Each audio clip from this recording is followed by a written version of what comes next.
Welcome to the deep dive. Mm, So today we're getting into something pretty interesting. Not just another app review, but really exploring a whole world. exactly. We've got this document, the Muhata Lexicon and Cosmology. Right. And it shows Muhata isn't just, a platform. It's bigger. Much bigger. It's like they've built this whole universe around it with its own language, its own, well, its own culture almost. Okay, so our mission here is to unpack the really key bits from this Muhata universe, figure out the terminology, and just get a clear picture of what this digital world is all about. And maybe understand why it works.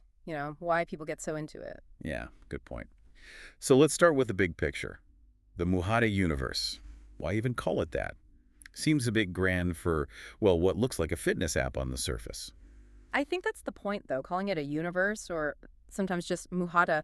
It frames it differently, doesn't it? It's not just code, it's a narrative space. A parallel universe for all things Muhata, as they say. Exactly. It taps into that human thing for stories, for feeling part of something bigger. And it's not just one thing, this universe.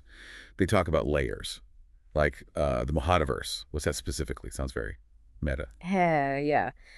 The Muhataverse is basically the digital layer, the tech itself, the Ah. app, all the user data flowing around, your avatar.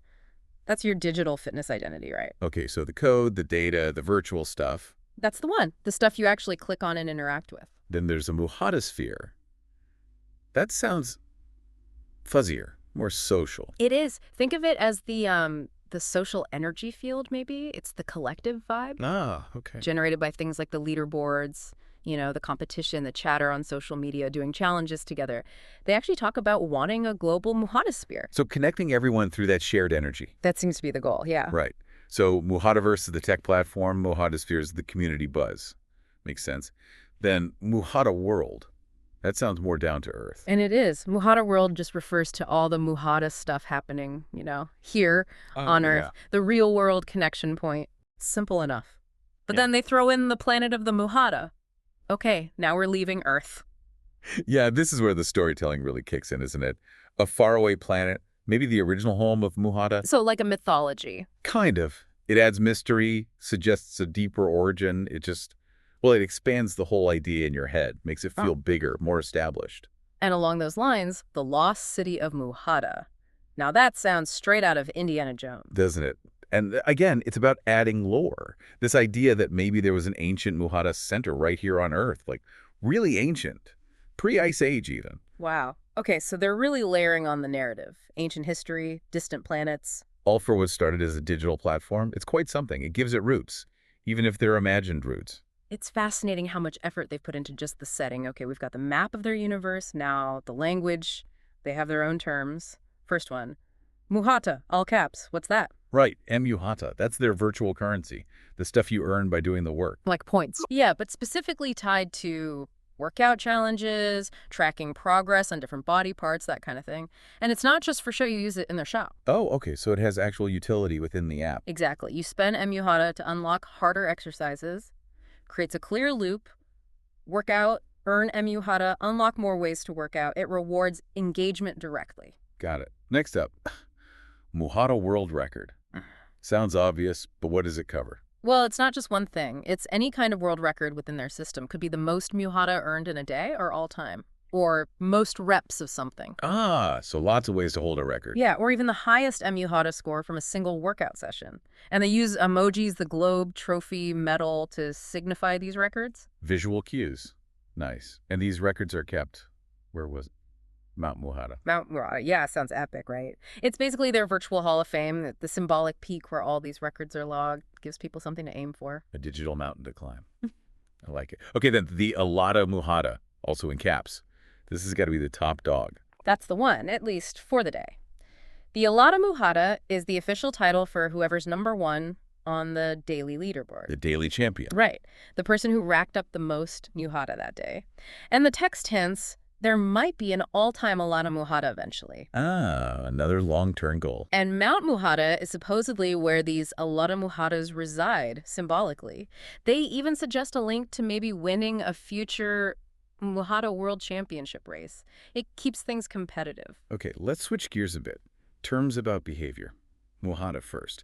What's the idea here? Muhata first is pretty straightforward, actually. It's just the idea of doing your Muhata workout before other stuff, especially before you sit down for hours. So prioritize the workout, get it done. Yeah, sets the tone for the day, reinforces the whole move more philosophy. And related to that, Muhata law, it sounds a bit more active, like you'd invoke it. Exactly. It's the term you use, probably playfully, to call someone out or yourself for sitting too long. Hey, Muhata law, time for a workout. Chuckles. Like a friendly nudge. Totally. It ties into challenging each other, maybe doing those 30-day benchmarks they mention.